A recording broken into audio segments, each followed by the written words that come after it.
Bienvenidos, ¿cómo están todos ustedes? Aquí estamos en una nueva emisión de Líderes y Personalidades del Mundo. Vamos a empezar a hablar de lo que está sucediendo en Francia. Otra vez un paro nacional en todo el país. Hay protestas en cualquier lugar de Francia donde usted quiera ir, donde quiera trasladarse. Es imposible llevar adelante cualquier plan, cualquier organización, por lo menos así lo indica el sindicato de ferrocarriles. Van a estar en huelga nacional hasta el próximo lunes 9 de diciembre. Mientras vemos las imágenes de lo que ocurría más temprano hoy en Francia, le doy la bienvenida para que todos podamos informar a nuestros televidentes de por qué es esta huelga nacional y qué puede llegar a hacer Macron para evitar, digamos, que este paro se prolongue durante más tiempo. Bienvenido Alejandro Lunagaray y Enrique Romero con nosotros ya aquí en la mesa de diálogo. Lo primero que hay que decir es que organiza esta huelga nacional nada más y nada menos que el principal sindicato de ferroviarios en Francia, que son, como ustedes saben, una empresa, digamos, enorme, estatal, que lo que quiere hacer es evitar que con esta reforma de las pensiones jubilatorias empiecen a perder beneficios que ya tenían de acuerdo a su propio contrato, ¿no? Como lo establece la ley. Eso es lo que no quieren los trabajadores de transporte en Francia. Pero dicho sea de paso, ellos hacen esta huelga, pero como se sienten también salpicados por posible pérdida de beneficios del resto de los ciudadanos franceses, también adhieren. Por eso es que esta huelga tiene una aprobación enorme. Por lo menos 7 de cada 10 franceses la aprueban. Alejandro. Bueno, esto es la continuación del desmantelamiento del estado de bienestar que Macron lo encabeza con toda fuerza y energía. Y te sumo, la aviación, no hay vuelos, educación, salud, como bien decías, más del 70% de apoyo a esta huelga, con reclamos que son reales. Hace un año que están todos los sábados los chalecos amarillos reclamando porque la plata no alcanza a los que trabajan, no solamente a los desempleados, no les alcanza para llegar a fin de mes, y Macron pisa el acelerador, da algunas migajas, como intentó dar con la respuesta a los chalecos amarillos, no funciona y ahora se empieza a sumar el resto de la sociedad porque el sistema económico, y es lo que venimos viendo también en las otras marchas, en las manifestaciones, con la represión en América Latina, tampoco funciona en Europa. El neoliberalismo no funciona y es contrario a las democracias. No es la primera vez que Emmanuel Macron intenta llevar adelante una ley que modifique, digamos, el sistema de pensiones en Francia. Y por lo que estuve leyendo, Enrique, en toda la historia de Francia, ningún gobierno pudo modificar este sistema de jubilaciones. ¿Qué le hace creer a Macron que él va a poder hacerlo? Bueno, es que siempre lo mismo, es el sistema versus la gente, reloaded, intentándolo otra vez, hasta que se logre. No es casual que, vos fíjate, programa tras programa que nosotros venimos analizando en diferentes países, siempre que hay descontentos populares, aparece la misma receta básica: jubilaciones, privatizaciones, reforma laboral y reforma impositiva, o sea, aumentar impuestos, ¿no? Eso es la receta básica del FMI. Y ya desde el 2014, Christine Lagarde, que era la titular del FMI, que era ministra de Economía de Francia, casualmente, y que tiene un montón de causas penales en Francia por turbios manejos durante su gestión, decía, desde el atril del FMI, los jubilados se han convertido en un problema a nivel global y hay que hacer algo ya. Ahora, y punto, no dijo más nada. ¿Qué es lo que hay que hacer? Claro, sí, siempre a favor de las grandes, de los grandes adinerados, ¿no? Los gobiernos nunca terminan de conformar un buen diálogo y una buena negociación para cuidar también los intereses de las clases medias y populares. Ahora, lo que yo me pregunto es, ¿por qué Macron, que viene de un año de estar muy castigado, ¿no?, con estas revueltas de los chalecos amarillos, que le ha costado una pérdida en su imagen positiva en Francia, que empezaba a recobrarla más allá de los problemas que tienen los franceses, sobre todo con los comercios y los acuerdos bilaterales, ni que hablar de lo que genera la guerra comercial entre la propia Unión Europea y Francia, y entre Francia y los Estados Unidos? Es el momento menos adecuado, creo yo, para tratar de llevar adelante una propuesta como esta, y sin embargo lo hace? ¿Dónde está, digamos, el sentido común? Es que en esencia Macron es un plutócrata.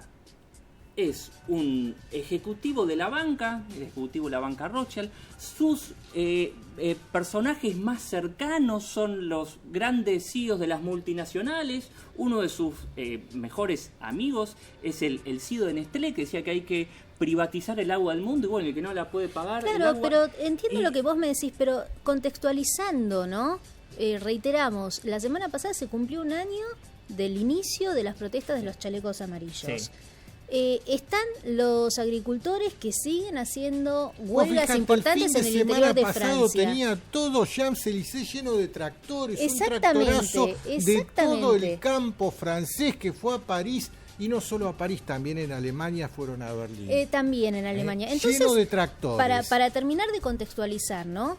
Con esta situación, de verdad yo pienso, sin ser política, pero pienso que de verdad no va a poder llevar adelante esta reforma de jubilación. Yo creo que no lo va a poder hacer y que va a haber un desgaste en su imagen, como sucedió cuando pasó lo de los chalecos amarillos, que recuerden que fue por el aumento de la nafta, ¿no? ¿Se acuerdan cómo inició todo esto? Y vuelvo a BTV preguntarme, aumentó. teniendo yo en cuenta que no va a poder llevar adelante esta reforma jubilatoria, es lo que pienso. Después por ahí la novedad es otra, pero creo que no lo va a lograr con toda esta movilización. ¿Por qué entonces dar este puntapié inicial? Bueno, porque sus verdaderos mandantes no son los ciudadanos franceses.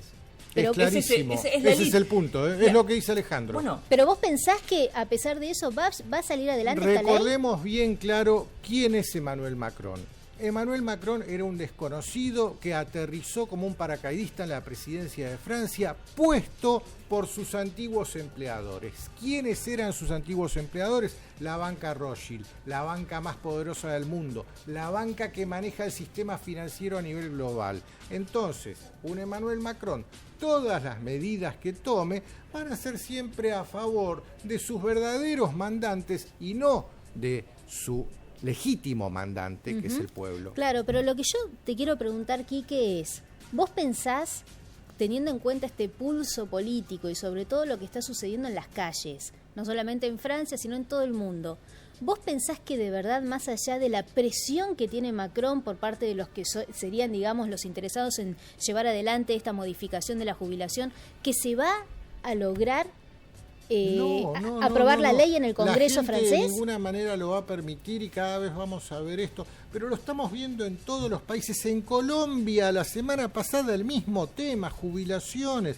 y siempre se repite país por país. En Chile era reforma laboral, es uno de los cuatro ¿Y siempre. cuál es entonces país la por país. estrategia política de esto, teniendo en cuenta que antes de que se anuncie ya están en las calles los franceses? a ver, los proyectos neoliberales no dan marcha atrás. Se terminan antes de dar marcha atrás. Siempre avanzan, la población los frena, hacen un pasito atrás, vuelven de vuelta a presionar. Es hasta que se termina. Y lo que le va a pasar a Macron es que va a perder la próxima elección si termina su mandato. Pero las presiones de los sectores de poder, sobre todo de Occidente, que están viviendo las economías reales, una crisis y una recesión, ¿quién paga esa recesión? Esa es la pregunta. Entonces, estos gobiernos que responden a esas élites, me refiero a América Latina, como también en toda la Unión Europea, que terminó siendo un proyecto al servicio de esa élite, bueno, ¿quién van a hacer que pague los costes de esta recesión? Y bueno, los gobiernos están presionados y obligados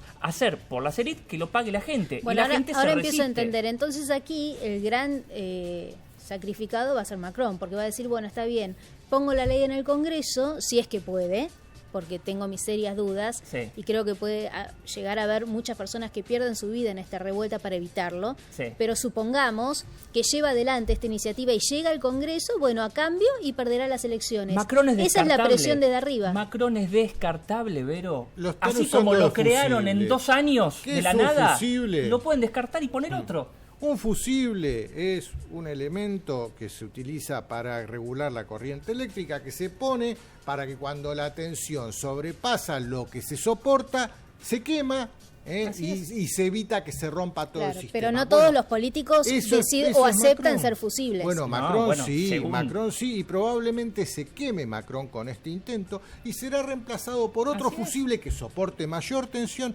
porque lo que acá está haciendo el sistema es medir hasta dónde pueden meter tensión sin que se queme el fusible. ¿Hasta dónde? Están aprendiendo eso. Ya están aprendiendo en Francia que se puede hasta acá. Bueno, el próximo presidente francés va a ser un presidente con mayores apoyos de mayores sectores, habiendo logrado mayores acuerdos.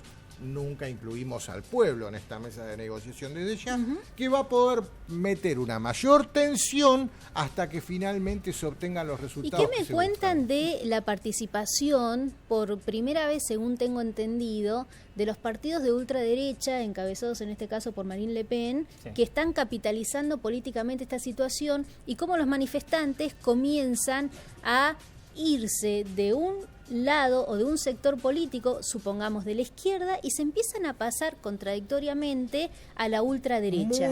Muy interesante tu razonamiento, y es lo que siempre decimos acá. Ya no existen ni derechas ni izquierdas, eso quedó en el siglo XX. Hoy por hoy lo único que hay son arribas y abajos. Abajo el pueblo, arriba el sistema. Por más que uno ideológicamente haya estado alineado con la izquierda o con la derecha, se dan cuenta que para enfrentar al problema, la única manera que hay es todos juntos. Y eso es lo que está pasando en Francia. Es el primer ejemplo, Francia y Marine Le Pen no asociándose, sino saliendo a manifestar junto a la izquierda, y la izquierda aceptando. Que ya había ganado muchos adherentes con el inicio de los chalecos amarillos, ¿se acuerdan? ¿No? Bueno, Otra vez. La ha habido muy bien en la última elección también, que finalmente perdió con Macron. Pero a ver, lo que pasa es que es eso justamente, los sectores llamados, vamos a Europa, a la Unión Europea, los llamados socialismos europeos, no, se fueron todos hacia la derecha neoliberal, entonces es todo lo mismo, y la gente, al no encontrar en quién apoyarse, resguardarse, a quién votar que realmente los represente, porque la élite financiera cooptó a los partidos socialistas, liberales, de todos los sectores y todos los colores, bueno, la gente no tiene salida y ve estos sectores de ultraderecha como Le Pen, como en España y algún otro país, ven una posible salida, aunque yo tiendo a pensar que se van a decepcionar, porque también son proyectos que económicamente son liberales. Claro. Y buscan de chivo expiatorio a los inmigrantes. Por eso me llama la atención cómo los partidos de ultraderecha, que uno presupone que si un partido es de ultraderecha, va a estar siempre más a favor de los grandes poderes, ¿no?, de cualquier nación. Y sin embargo, logran capitalizar políticamente y con adherencias en estas manifestaciones. La gente se queda sin opción. Ese es el problema. Fíjate, si vamos y porque a buscar, la izquierda también falla. Sí, correcto. Si vamos a buscar un signo político al cual podamos colgarle a Europa entera, a la bandera azul con las estrellitas, ¿cuál es su signo político? Es la socialdemocracia. ¿Qué es la socialdemocracia? La socialdemocracia es un engendro que consiste en lo cultural, ser de izquierda, ser pro derechos de las minorías, pro derechos humanos, muy a favor de las expresiones, los inmigrantes y todas esas cosas. Eso es lo cultural. En lo político, ser de centro. ¿Qué quiere decir ser de centro? Que nadie se atreva a sacar los pies del plato. Y en lo económico, ser de recontra ultra neoliberal derecha, o sea, todo a favor del sistema financiero internacional, y toda la economía tiene que girar en torno a pagarle intereses y deuda al sistema financiero. Esa es la amenaza de la cual no se habla en la Unión Europea y en la OTAN y todo lo que vamos a hablar. La verdadera amenaza de la Unión Europea y de Estados Unidos es ese sistema económico financiarista por demás, que no cierra, y no cierra para la economía real, y no cierra para el 80% de la gente, y eso es lo que estamos viendo en esa región y también en América Latina, Verónica. Yo estuve leyendo que incluso en estas manifestaciones se están adhiriendo, escuchen ustedes, ¿no?, funcionarios públicos, representantes de partidos políticos que no asombra a nadie porque cada uno quiere sacar su propia tajada, pero funcionarios públicos y también agentes de seguridad, los policías, que en Francia están hasta acá de manifestaciones y con serios problemas de personalidad, de angustia. Los policías franceses están enfrentándose a juicios penales en su contra por las distintas manifestaciones. Las fuerzas de seguridad son parte del pueblo, no son parte de la élite, son parte del pueblo. Entonces, para un personal de una fuerza de seguridad, tener que enfrentar a su propio pueblo con el garrote, y siendo él que después llega a su casa y se da cuenta que tiene el mismo problema que tenía el tipo al que le estaba tirando gas lacrimógeno, y sí, es desequilibrante. Y entonces con más razón, ¿no? Porque entiendo el punto de vista de ustedes de utilizar a los políticos como descartable, material descartable. Más allá de que Macron termine, digamos, pegándose el tiro en el pie con esta idea. De todas formas, pienso yo, miren ustedes las imágenes. La policía cada vez más represiva. Creo yo que pueden suceder dos cosas, haciendo futurología. Que va a haber, lamentablemente, personas que pueden llegar a perder su vida porque la única manera de que esta ley pueda ser tratada en el Congreso es a través de la fuerza, porque lo estamos viendo. Y en segundo término, que más allá de que se pueda llegar a llevar adelante esta situación, entonces, ¿qué va a pasar políticamente en Francia? Porque todavía le queda tiempo a Macron como presidente. Sí, bueno, a ver, pasa que el gran desafío que tienen hoy los pueblos de todo el mundo, sobre todo Occidente y América Latina, es encontrar representantes políticos que no estén cooptados por esas élites y evitar creerse la demonización tremenda que se les hace a través de los medios de comunicación que son justamente adueñados por esas élites, que demonizan cada vez que surge una persona que representa realmente los intereses del pueblo, lo demonizan, lo machacan y bueno, queda fuera de ese sistema de los elegibles, ¿no? Pero, a ver, recordemos que en este último año con los chalecos amarillos hubo varios muertos. Sí. Lo que pasa es que las marchas de los chalecos amarillos vienen siendo invisibilizadas por la gran prensa occidental, que muestra, bueno, está bien, te muestro Chile, te muestro Hong Kong y los chalecos amarillos, y en Europa y en Francia no pasa casi nada. Bueno, acá tenemos el ejemplo, lo que está pasando es lo mismo que pasa en América Latina. Otra burla a los manifestantes franceses, porque a lo largo de toda esta situación que viene viviendo Francia con los chalecos amarillos, se habían conformado una suerte de cabildos abiertos donde había una comunicación constante. Esto le ha costado al gobierno francés cerca de 17.000 millones de euros llevar adelante esta comunicación directa con los ciudadanos franceses para tratar de entender, porque la gran diferencia que había hace un año atrás con esta nueva manifestación, con esta nueva huelga, es que hace un año atrás Emmanuel Macron no tenía con quién hablar, porque eran autoconvocados. Después surgen los chalecos amarillos, pero no había un referente. En esta oportunidad, después de organizar los cabildos abiertos y todo lo que les estoy contando a lo largo de un año y en todo el territorio francés, miren ustedes cómo, a pesar de entablar una situación donde haya mesas de diálogo, sigue llevando adelante un proyecto que, bajo cualquier punto de vista y quieran verlo como quieran verlo, es absolutamente antipopular. Digo yo, ¿no? Ahora que puede hablar con los sindicatos, porque son los que organizan esta huelga nacional, ¿por qué no lo hace? Bueno, vos recién te preguntabas. No termino de entender cómo.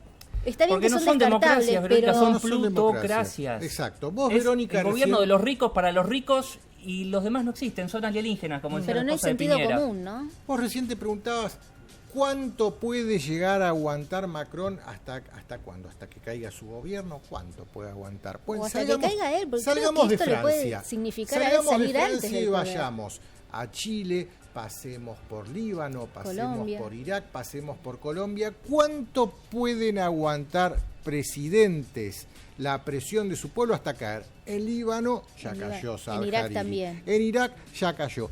En Chile todavía no cae. ¿Cuánto? En Colombia, ¿cuánto? En París, en Francia, ¿cuánto? ¿Sabés cuánto aguantan? De acuerdo a cuánto apoyo reciban del sistema y de acuerdo a cuán importante sea esa figurita para el sistema. Evidentemente, Emmanuel Macron es de suma importancia para el sistema. Piñera, siendo el ejemplo de Latinoamérica, también es importante para el sistema. ¿Cuál es uno de los mayores, de los proyectos más importantes que impulsa Macron? Y ahí está donde decía bien Quique, uno de los que más apoyo tiene, es la unión bancaria en la Unión Europea. ¿Y eso qué significa? Una concentración de todo el sistema financiero en un grupo cada vez más pequeño de bancos que acumulen la mayor riqueza posible. Ese es el gran proyecto que tiene Macron, del cual, a ver, aparece mencionado en algún medio así, como al pasar, pero es uno de los proyectos más importantes que encabeza, por eso lo quieren, más lo quieren concentración impulsar. de poder, ¿no? Exactamente, Todavía. en cada vez menos manos. ¿Les parece que, ya que estamos hablando de Macron, linkeamos el tema de esta manifestación? Porque parece mentira, pero cada vez que Macron se va a algún lugar donde hay una alianza o un organismo internacional se le arma un lío. Sí. ¿Será yeta el tipo? Bueno, porque el asunto de los chalecos amarillos nació cuando estaba acá en Buenos Aires en la cumbre del G20 y ahora le toca en la reunión, digamos, por el aniversario número 70 de la OTAN, que se llevó adelante en Londres. Que no nos olvidemos que Boris Johnson está en plena recta final de sus elecciones. Sí, bueno, se juntaron los líderes de la Alianza del Atlántico Norte porque, bueno, la OTAN cumplía 70 años después de su creación, que fue después de la Segunda Guerra Mundial, y la idea era crear una alianza militar entre los países europeos que quedaron, digamos, muy debilitados después de la Segunda Guerra Mundial, prácticamente destrozados, y los países fuertes de América, que en aquel momento eran Estados Unidos sin lugar a dudas, pero también estuvo Canadá. A partir de esta alianza, el gran objetivo que tenía la OTAN, que es una alianza militar, era contrarrestar los posibles ataques que en aquel entonces la Unión Soviética podía llevar adelante contra los países europeos. Pero ahora que ya no está más la Unión Soviética, y ahora que Europa ya no está destrozada como estaba destrozada a finales de la Segunda Guerra Mundial, empieza la OTAN a tener, digamos, un sinsentido tan grande que ni siquiera los propios miembros de la alianza, cada vez que se reúnen, se miran la cara como diciendo, bueno, ¿cuándo nos vamos a sacar la mascarita? Y me parece que el primero en sacar esta mascarita fue Francia, que ahí lo vemos hablando con Trump. ¿Cuáles son los intereses de Francia con la OTAN?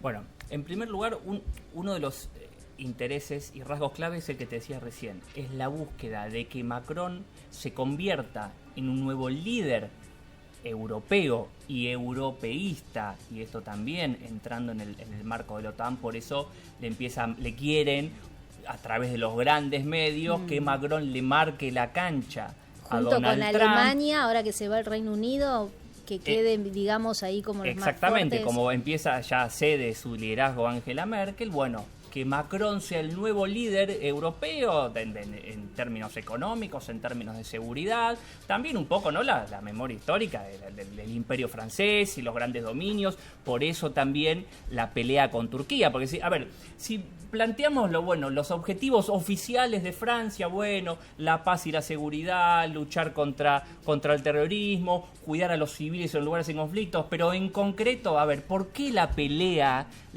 con Erdogan? Macron venía apoyando a los kurdos sirios porque uno de los objetivos era dividir Siria, y Francia, apoyando a los kurdos, hacerse de los recursos petroleros de Siria. Y acá entra en juego entonces Erdogan, con información que tiene Quique, de por qué Turquía termina siendo tan importante en esta última reunión en la alianza, ¿no? En realidad, importante y polémica. De Turquía es clave. Turquía es un convidado de piedra en la OTAN. Primero hay que entender por qué se funda la OTAN. La OTAN se funda al final de la Segunda Guerra Mundial, en el año 49, como muy bien lo definió su primer secretario general, Lord Hastings. El objetivo de la OTAN era mantener a los Estados Unidos dentro, mantener a los rusos fuera y mantener a Alemania abajo. Para eso se fundó la OTAN, así lo definió su primer secretario general. Y los intereses de Turquía, el actual secretario general es Jens Stoltenberg, está en un brete terrible porque tiene casualmente como infiltrado, llamémoslo así, a uno de los vencidos aliados del que había que mantener abajo, el Imperio Otomano. La Primera Guerra Mundial, pero el Imperio vayamos, Otomano fue vencido. porque si no se nos va todo el programa. Necesito saber ¿Qué es lo que pasa? ¿Qué es lo que quiere ¿Por de qué la OTAN? hoy Turquía está porque Estados Unidos necesita tener en Turquía bases como pivote para actuar en Medio Oriente. Eso es central para los Estados Unidos. Sin esas bases, Estados Unidos no podría. Ese es más el interés de los Estados Unidos. Y que pida a cambio Turquía que no le concedieron, que por eso estaba muy enojado. Turquía está pidiendo que a los kurdos se los declare como terroristas, cosa que Estados Unidos no está dispuesto a hacer porque los kurdos para los estadounidenses son aliados. Claro.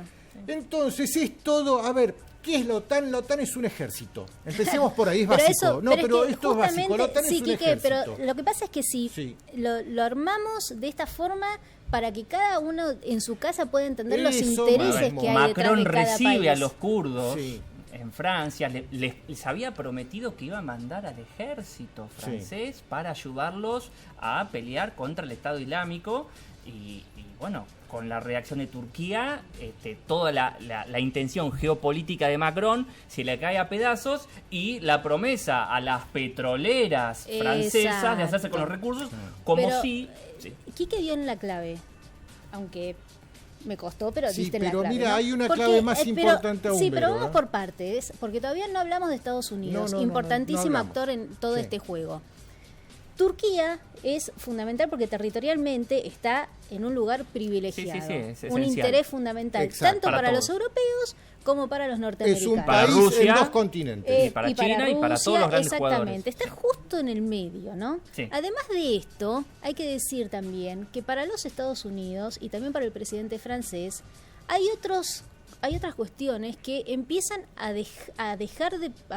perder fuerza y empiezan a sumar fuerza en otro, ahora si se quiere entre comillas, enemigo que podría ser China, porque cuando se finaliza esta reunión de la alianza, lo único que pudieron firmar todos los países miembros, y en lo único en que sí estuvieron de acuerdo, porque así quiso que sea Donald Trump también, es en que China empieza a representar el verdadero opositor, no tanto porque puede invadir con bombas cualquiera de los territorios europeos o norteamericanos, no. Aquí el problema es que China está creciendo mucho militarmente y tecnológicamente, y lo que quiere hacer Donald Trump es que todos los países de la OTAN entiendan que también hay otro tipo de guerra. Sí, pero no lo va a lograr. Que tiene que ver con la guerra tecnológica. Pero esto es central, Vero. Y que deja de ser Putin también parte, ¿no?, del gran enemigo en toda esta historia. Te explicaba. La OTAN es un ejército. Un general, cuando recibe la orden de su presidente de organizar el ejército, lo primero que le pregunta: señor presidente, dígame cuáles son nuestras hipótesis de conflicto. Bien, la OTAN, siendo un ejército multinacional de un conglomerado de naciones, cada país tiene sus propias hipótesis de conflicto y que en muchos aspectos son irreconciliables. Ahí está. Bueno, ¿cuáles son las hipótesis de conflicto de los Estados Unidos? China, indudablemente. China. Sí, China, pero, por lo menos lo que le preocupa hoy. China le preocupa hoy, pero de Inglaterra no. Para Inglaterra no es China la hipótesis de conflicto, y China probablemente después del Brexit también se replantee. Y si hacemos un OTAN-exit, también. Claro. Vamos con un dato. ¿Y cuál es la hipótesis duro, de conflicto, Verónica, entonces para Reino Unido? Para Reino Unido, nosotros somos parte de sus hipótesis de conflicto, clarísimos. Al revés no es así, pero eso es un problema nuestro.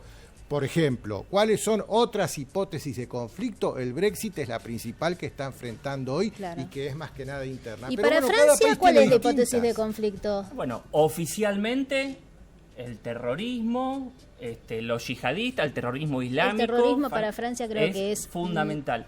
Pero un punto clave, y acá involucra a Francia, Alemania, Reino Unido, a todos. Ojo, porque una cosa es la idea que se instala desde los Estados Unidos de que China es el gran enemigo, pero si leemos detalladamente lo que fue el documento final de la OTAN, empiezan Rusia, 5G, y bueno, China es un competidor. Un dato duro, en la última década China invirtió en Europa más de $300.000 millones. infraestructura, comprando puertos, comprando empresas En tecnológicas, todo el mundo, de no robótica. solo en China, No. en todo el Pero mundo. y entonces, estamos hablando de teniendo estamos en hablando de cuenta Europa. que China es un gran socio comercial para muchísimos países, Por supuesto. ¿cómo va a ser el enemigo No, es que no declarado lo- oficialmente por la Esas OTAN? son Porque las Estados Unidos no contradicciones del molesta sistema. esto. No lo Claro. El declaró. sistema está lleno de Ojo, contradicciones. A ver, no no lo lo declaró. declaró oficialmente. Pero dijo que hay que empezar a verlo como Es un tema a tener en cuenta en el futuro por la creciente influencia. Lo que vale, una cosa es lo que declaran, pero el documento final donde los presidentes se ponen de acuerdo, la amenaza sigue siendo Rusia y sigue siendo el terrorismo. Sí. Dicen, bueno, Pero Emmanuel Macron dijo claramente que Rusia ya no es el enemigo. que hay Él que sí se abrir un pronunció muy diálogo con claramente. Rusia. Y porque Rusia es el gran proveedor de energía para Europa. Claro. Siguen construyendo los gasoductos para darle energía que Europa ¿Y no le tiene y que tiene que comprar. ¿Y no le vendió Rusia armas a Turquía? Sí, por Justo supuesto. Rusia Bueno, ahí le está, vende mira, armas a Vero. Turquía. Si Jens Stoltenberg va y Sí, le el secretario pregunta, general de la el OTAN. secretario general de la OTAN, el general a cargo de ese ejército, va y le pregunta a sus mandos, o los presidentes de todas, cuáles son las hipótesis de conflicto, así me organizo. Y cada uno le dice una cosa distinta y contradictoria. Claro, Por ¿cómo ejemplo, a hace? ver, si le dicen, no, la hipótesis de conflicto es Rusia. Ah, bueno, Rusia es potencia nuclear, tengo que tener armas nucleares. Si viene y me dicen, no, es el terrorismo interno que sale con cuchillos a matar gente en los puentes. Ay, no, entonces yo necesito una policía Claro. con garrotes y escudos para los cuchillos. Claro. Cada hipótesis de conflicto tiene una organización diferente. Y acá el problema es que no se ponen de acuerdo, porque si Macron dice que no es la hipótesis Es que de no se conflicto van a Rusia, poner de acuerdo porque los que intereses son mientras- distintos. ahí está. Entonces, la ahí pregunta, está la eso. pregunta es, entonces, ¿cómo se puede, no voy a decir disolver porque a nadie le conviene disolver a la OTAN, pero cómo Sí, se pará, puede ojo que hay gente a rearmar? la que sí le conviene disolver Y la pero OTAN. ¿cómo la- y el cómo la primero al que disolverías? le conviene es el que está apretando para que paguen la cuenta. Paguen la cuenta, Estados paguen Unidos, la cuenta. que quiere que cada uno de los miembros- 3.39% de Sí. su PBI en la OTAN. Bueno, pero también es el que más Alemania, gasta, por ¿no? ejemplo, Alemania, y que le están reprochando a Alemania, gasta 1.24. Invierte, de su- digamos, 1.24. Invierte, no, Sí, para gasta, ellos es como- gasta, no, Si las armas son un gasto, no si son no una inversión. entendemos, si no le explicamos a la gente que la estructura del poder y de la distribución del poder global está cambiando, es que se están moviendo las placas tectónicas del poder y Claro. está cambiando todos estos organismos internacionales que tienen varias décadas, que son del principio de la Primera Guerra Fría, Sí, estamos en la está segunda. bien, pero Ale, entonces la es normal pregunta que es, pase esto, la que se pregunta resquebraje es, Occidente. supongamos, como dice Quique, ¿no? Sí, acá Estados Unidos se quiere ir. Y por ahí sí es verdad que se quiere ir, pero sé si se ¿ustedes quiere se ir. imaginan una retirada al 100% de Estados No, Unidos? no, yo no. No, yo primero no. me imagino un volar por los aires de la Unión Europea. Y luego ¿Cómo volar vuela- por los aires? Sí, ¿A la qué te Unión referís? Europea hace agua por todos lados, está totalmente resquebrajada. Pero si sacás a la Unión Europea de de esta alianza, Sí. que territorialmente Donald Trump pierde mucha fuerza. Estados Unidos no va a Es sacar que las lo bases que va a militares que suceder tiene. No va a inexorablemente. sacar las bases militares. O sea que tiene. él se va a mantener con las bases militares por fuera de la OTAN, no importa la alianza. Tendrá que hacer alianza país por país Una una vez cosa- que desaparezca claro. la Unión Europea. Una, Y sí, una cosa es el aislacionismo norteamericano. ¿Se que imaginan a Donald Trump pateando el tablero antes de las elecciones No. respecto de la OTAN? No.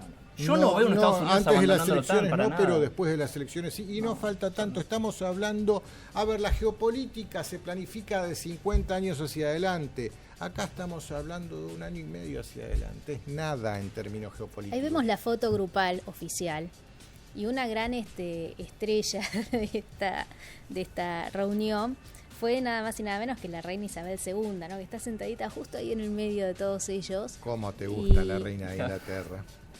Sabes que no es que me guste, pero la verdad que no se puede negar que es la monarquía del Reino Unido es una de las pocas monarquías que logró seguir de pie después de la Primera Guerra Mundial. Se empezaron a caer monarquías en toda Europa y el Reino Unido seguía intacto y supieron, digamos, cinturear cada una de las situaciones políticas, económicas y financieras a lo largo de la historia y todavía están ahí. Todavía Carlos está esperando algún día ser rey, pero bueno, están ahí. Bueno, tenemos un video para compartir con ustedes que es, yo les diría casi el de la reina Isabel II. Es casi la única vez que muestra la reina un gesto de humanidad para con su familia, digamos, que se muestra casi, yo les diría, como espontánea, como una abuela retando a su nieta que no va a saludar al tío que hace mucho tiempo no se ve. Bueno, esta es la imagen de la reina Isabel II, que estaba saludando al presidente Donald Trump, que había ido con Melania en el Palacio Buckingham. Se les brindó, digamos, una cena. Ahí lo vemos, está el príncipe Carlos con Camila al lado, y atrás, muy escondidita, a la izquierda de su pantalla, está la otra hija, Ana, la princesa Ana, que no venía a saludar a Trump. Miren cuando la reina Isabel, observen a la reina Isabel, se da cuenta que está allá ahí alejada, ¿no? La princesa. Y le dice, nena, ahí está, nena, ¿qué haces ahí? ¿Venía a saludar al presidente Donald Trump? No, déjame que me quedo acá, le dice la princesa. Dicen en el Reino Unido que es uno de los pocos gestos naturales que se le vio hacer a la reina Isabel en todo su mandato. Ahora, fíjate cómo después cuidan cada detalle, porque después salieron como oficialmente o dejaron trascender. No, que en realidad no le estaba retando, estaba preguntando si había algún otro líder que saludar, y entonces la hija le dijo que no había nada. O sea, bueno, puede ser, pero pareció un se le escapó la gesto. espontaneidad. La reina Isabel volvía de sus largas giras cuando el príncipe Carlos era bebé y casi ni lo saludaba. Es una mujer muy fría, no sé si por protocolo o por naturaleza, ¿no? Le tocó desde muy jovencita hacerse cargo del reinado y bueno, nunca se la ha visto, incluso cuando muere Lady Di, ¿no? Ha sido muy criticada porque ella no tuvo que salir después casi presionada por el pueblo del Reino Unido a brindar algunas palabras de lo que había pasado. ¿Vos qué pensás, Kike? Yo me estoy mordiendo la lengua para no decir cosas que no pero se si yo te pueden traigo decir para en la que lo largalo televisión, sutilmente, Kike, pero desahogate. vos la definiste como una mujer muy fría. No me hable de historia, me habla de historia. Y ahora que estoy hablando de Me la definiste como una mujer muy historia. fría. Quedémonos con esa definición. No, decime vos, a mí me interesa escuchar. Bueno, no, a ver, todas las monarquías europeas son parte del problema. Cuando hablamos del sistema, al sistema lo manejan las monarquías europeas con sus banqueros asociados, de eso no hay duda. Sí. Esta mujer es parte del problema del mundo. Entonces, quedémonos con esta definición que le acabas de hacer de ella, una mujer muy fría. En los últimos años, ¿a qué presidente, y ahí vemos cómo está cambiando todo, a qué presidente le hizo el mejor de los recibimientos de los últimos años la reina? A Trump. A Xi Jinping. Ah, claro, sí. Entonces, vemos cómo... No, pero con Trump también tuvo muy buena sí. relación, pero es verdad. Pero si vemos el video de el recibimiento que le hizo a Xi Jinping, fue el mejor, el más pomposo de los últimos años, y esas son señales de cómo está cambiando el mundo. Y la otra perlita que también es divertido mostrarla, es cuando el Justin Trudeau es primer ministro, ¿no?, de Canadá. Sí. Se estaba como mofando, como riéndose junto con otros grandes líderes como Boris Johnson, y también estaba Emmanuel Macron en esa risa. Me parece que Angela Merkel no estaba en ese grupete, pero se estaba riendo porque decía, sí, no, pero ¿cómo? ¿Recién venís? Le dicen. Y sí, lo que pasa es que tuve 40 minutos porque Donald Trump no paraba de hablar. Estaban chusmeando. Y estuvo como 40 minutos brindando una conferencia de prensa, incluso todo el equipo de Donald Trump se le caía la boca, y esto fue tomado por las cámaras, esas cámaras indiscretas que hay en estas reuniones, pero los principales líderes saben que están siendo vistos. Siempre. Y a ver ustedes qué piensan, ¿no?, de esta situación. Un Justin Trudeau que tiene una imagen nada que ver a la que mira, ahí lo tenés, antes. a Boris Johnson, Emmanuel Macron, sí. Justin Trudeau, el único que está de frente, y el otro no es Pedro reconozco. Sánchez, no es Pedro Sánchez. No ¿Quién Pedro es? Sánchez, no lo reconozco. Me parece que es el de Noruega. Mark Rutte de Holanda. De Holanda. Sí, primer ministro holandés. Yo con esto quiero dar un mensaje a la gente que está en su casa mirándonos. Sí. Que se lamenta o a veces se embola de los chusmeríos que se arman en las oficinas de su trabajo. Bueno, pasa en las más altas esferas el chusmerío, sacarle el cuero al otro. le pasa hasta a Donald Trump, y ahí los Y le vemos a los están señores sacando el chumeando. cuero a Donald Trump. Y le están sacando el cuero a Donald Pasa Trump. en las mejores Y Bueno, se sintió reuniones. muy ofendido Donald ¿Será Trump, por eso que armó se las fue valijas antes? y se fue. Se fue Sí, antes. sí, O le es- vino como anillo al dedo Donald Trump y dijo, Le se vino ríen como de mí, anillo me al voy. dedo. Sin Le vino, sí. Suspendió Donald Trump la última conferencia de prensa que ya estaba programada, dijo, ya hablé mucho, creo que hace un poco de referencia a este chiste. No, y dijo que Trudeau dice tiene dos caras. Es un hipócrita, ¿no? Le debe Básicamente haber dijo. dolido de parte de Boris Johnson, que es su Puede ser. alter ego, ¿no? Pero tampoco se ríen mucho. ¿Tenemos pero el no audio? esperaba Si mucho de tenemos el Manuel audio, Macron. Agustín, avísame. No. Porque no es que se están riendo tampoco a carcajadas. A ver. Ahí habla Trudeau. Bueno, se ríen un poco. Y este video Pero ya fue lo usó. muy al pasar. Sí, bueno, pero No es que tampoco estaban encerrados en el baño de damas, ¿no? Como ya lo hacemos usó, nosotras. ya lo usó Joe Biden, le armó un videíto con varios momentos de Trump para ¿Ah, sí? decir este es un irresponsable, miren lo que tenemos con presidente. Ya lo subió, tuvo como 130.000 likes ahí en Twitter. ¿Por qué se fue Donald Trump más allá de este episodio? Hablando en serio. ¿Por Porque qué no se va? obtuvo lo que querían las negociaciones, típico de Trump. Da un portazo en la mesa, el jugador de póker que cuando la mano de las cartas no le viene como él las espera, patea la mesa. Pero él para qué que haya quería más de cartas. esta reunión. Quería que no otro obtuvo? resultado de la OTAN, que la OTAN pague, que cada uno pague su parte. A ver, es como la mafia. ¿Viste Pero los que la países mafia están va por los obligados, países? Quique, los países están obligados Sí. a pagar el 2% de su Producto Bruto Y no Interno, lo están pero haciendo. hasta el No cumplen. 2024. Tienen tiempo todavía. Está bien, bueno. Va proporcionalmente. Y de hecho algunos países que pagaban menos empiezan a pagar más. Lo que pasa, y esta es una pregunta que yo hago, si vos sos Estados Unidos, yo soy Francia, vos sos Alemania, después están el resto de los 29 miembros de la alianza, ¿no? Sí. No todos usamos digamos, el Grecia, poderío militar, por ejemplo, como si lo puede llegar a después de utilizar las Estados crisis Unidos. que atravesó, que vengan a imponerle una cuota de un 2%, Grecia es una parte de la OTAN, locura. sí. Es una locura a una Grecia, pero a una Alemania. Pero la pregunta es, de vuelta, ¿por dónde empezamos? Todos tienen los mismos intereses, todos tienen las mismas Claro. hipótesis de conflicto, todos quieren armar a este ejército de una manera o de otra, no. Cualquier Entonces, miembro al de la estar ese OTAN acuerdo- se puede ir si quiere. Está bien que para ingresar todos tienen que estar de acuerdo, En pero el si uno derecho se quiere ir, internacional, un país tiene el poder para denunciar un tratado, se llama denunciar cuando vos decís, bueno, me retiro del tratado, y cada tratado tiene legalmente los mecanismos para irse, por supuesto. porque así como Estados Unidos se fue del Acuerdo de París, que no es lo mismo, pero Claro. digo, también Que no lo cada ni lo uno tiene ratificó. la libertad Sí, claro. de seguir o no. Claro. A ver, estamos hablando también acá, Verónica, del gasto militar. Estamos hablando de contratos para las grandes multinacionales de las armas. Claro, Donde acá sí, sí. también entra en juego mucho dinero. Es que por donde- eso digo, ¿Y de ahí qué no se va a origen ir son ¿Y esas de qué grandes origen son? Estados Tenés las Unidos, ¿no? norteamericanas, tenés las Mayoritariamente. europeas. Básicamente. A ver, Básicamente norteamericano. Bueno, y por Erdogan- eso no se va a ir tampoco. Cuando vos decías Donald Trump se va a ir después de las elecciones, pero tiene intereses Mirá, económicos muy Los importantes. Estados Unidos siempre tuvo una tradición entre guerras, antes de la Primera Guerra y después de la Segunda Guerra, y tal vez, si ahora estamos en el antes de la Tercera Guerra, de meterse puertas hacia adentro. Y lo que está haciendo Donald Trump, todo este proteccionismo que está impulsando Donald Trump, todo este America's First, tal vez tenga que ver con eso. ¿Para qué? Ya lo dijo, ¿para qué vamos a mantener tantas tropas en el extranjero? El costo que tiene eso Sí. para el ciudadano norteamericano Ahora, gigante. la otra pregunta es, está bien, Donald Trump se fue enojado porque se fue enojado. Sí.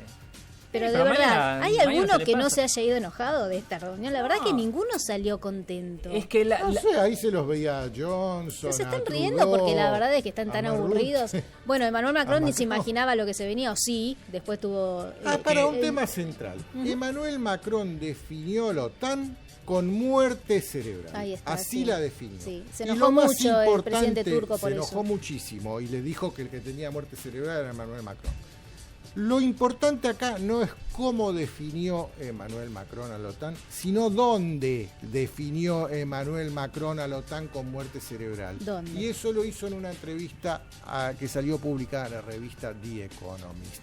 Y volvemos a lo mismo. ¿Quién es el dueño de la familia de Economist? La familia Rothschild. Claro, es Los importante. empleadores de Macron. Es muy importante lo que dice Quique, porque termina haciendo esa declaración en el Exacto. lugar donde lo contienen para que la bueno, haga, ¿no? es de lo que estamos hablando, de cómo quieren instalarlo él. No olvidemos que Erdogan, por un lado, le iba a comprar armamento a Trump y al final se lo compra a Rusia.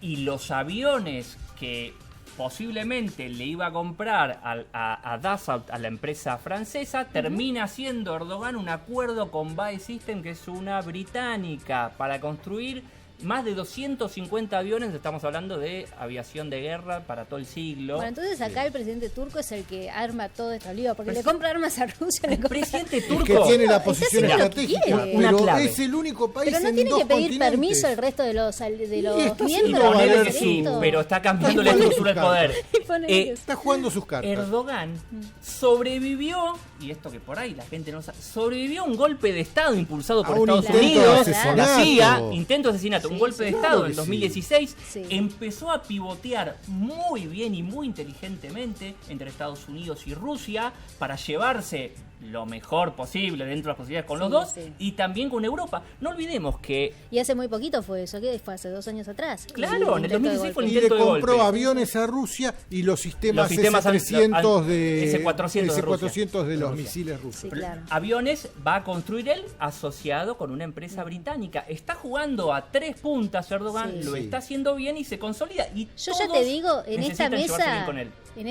¿quién es Erdogan? Quique Romero, que hace lo que No, quiere. pero pará. Hablamos una cosa en la producción y al aire me hace lo que quiere. Bueno, Ay, tenemos que ay, cambiar de tema. Dale. Vos por ahí sos Donald Trump, pero no No, te veo no. dando un portazo. No, Y a mí me quedó Angela Merkel. Bueno, vamos a cambiar de tema.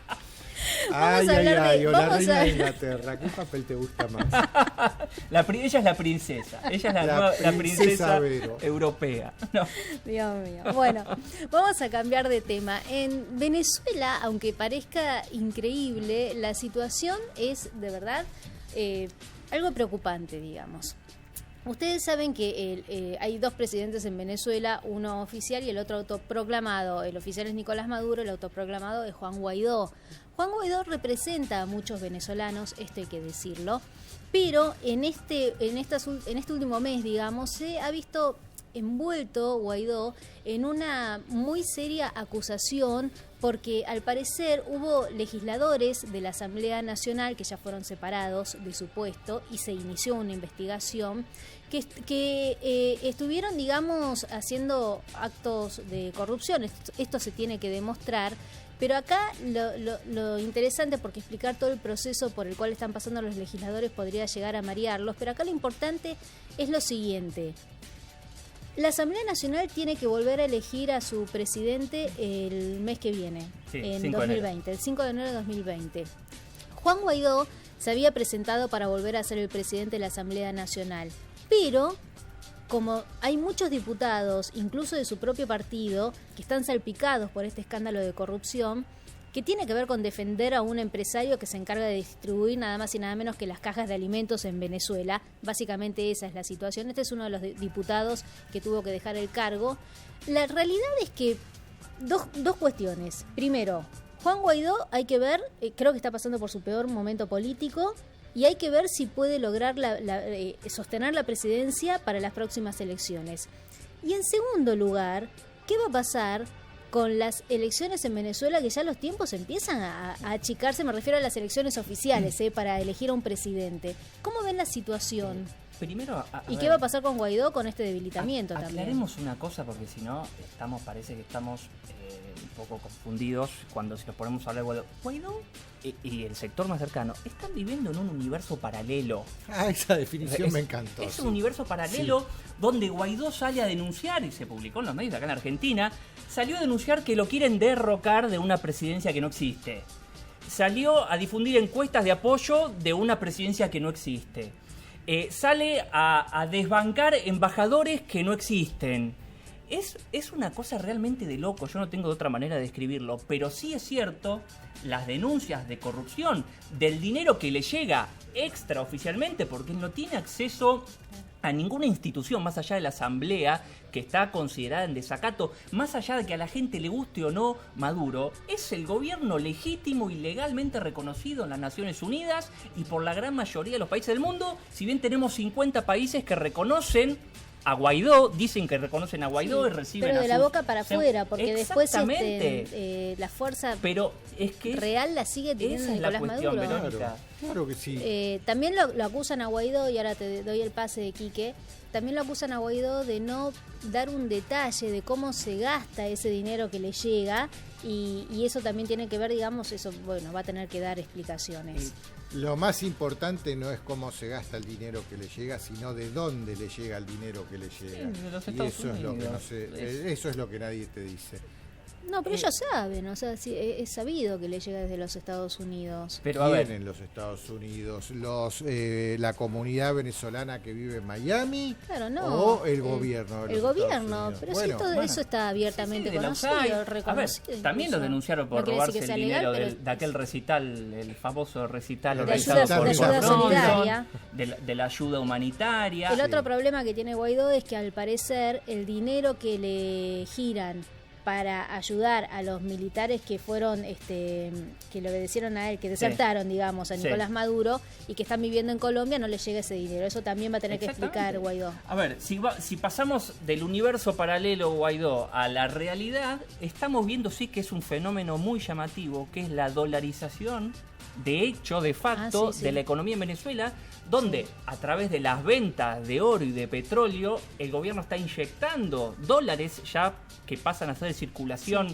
Y además ya no hay un cepo cambiario. No me refiero a que cualquier venezolano pueda adquirir dólares. Pero digo, está muy abierta la situación de cambio. Es más accesible y hay muchos venezolanos que ganan en dólares porque trabajan a través de internet también. Hay que tener los bolívares para comprar los dólares. No, y los que trabajan a través de internet están que cobran directamente los aceptan en dólares. los comercios, en los shopping. Hay un fenómeno económico que es muy interesante para que los economistas lo investiguen, es los miles de millones de dólares que están entrando por los que emigraron a los distintos países del mundo, están enviando miles de millones de dólares a Venezuela y Venezuela se está como llenando ahora de dólares y ya circula, la otra vez salió en todos los medios, lo que fue el Black Friday. En Venezuela, los shopping colmados, la gente comprando con dólares. Por supuesto que la gran mayoría de la población sigue pasando una situación muy complicada y la economía está lejísimos de mejorar la situación general. Los venezolanos que están muy mal económicamente subsisten gracias al envío de dinero de gente del exterior que termina ayudándolos, ya sean familiares que ya se fueron o familiares que no es que vivían en Venezuela pero están y le envían una ayuda, si no, no llegan a fin de mes. No, por supuesto, no llegan vivos, lamentablemente hay muchas personas que pierden su vida porque no hay ni siquiera algodón en los hospitales. Es difícil la situación del pueblo venezolano, está sometido a esta tortura que muy bien definió Naomi Klein en su libro La Doctrina del Shock, pero yo me pongo en el lugar de los venezolanos que han venido acá a la Argentina con la esperanza de poder mandarle dólares a sus familiares. Qué difícil que se está haciendo acá en Argentina juntar esos dólares para poder mandarlos. Sí. No. Y a ver, como bien decía aquí, que el ataque, por un lado, la situación del gobierno de Maduro y por otro lado los ataques desde el exterior, pero también con sus alianzas en Asia, en Rusia, donde siempre terminamos mencionando, porque esta es esta tripolaridad que estamos viendo a nivel global, que es lo que está cambiando la estructura, es lo que está tratando de ayudar y lo que ayuda a sostener al gobierno de Maduro con los militares que vemos en América Latina. Si vos no tenés hoy, donde está sometido una gran presión fundamentalmente por Estados Unidos, si no tenés el sector militar afianzado con la dirigencia política, te caes, y es lo que le pasó a Bolivia con el golpe de Estado, ¿no? Ya nos tenemos que despedir. Muchas gracias, Erdogan. Muchas gracias, Macron. Su Majestad. No, Macron, no, por favor. Y nosotros nos vemos por el parecido. Nosotros nos vemos el jueves que viene a las 23 horas. Gracias por habernos elegido. ¿Vos te pareces?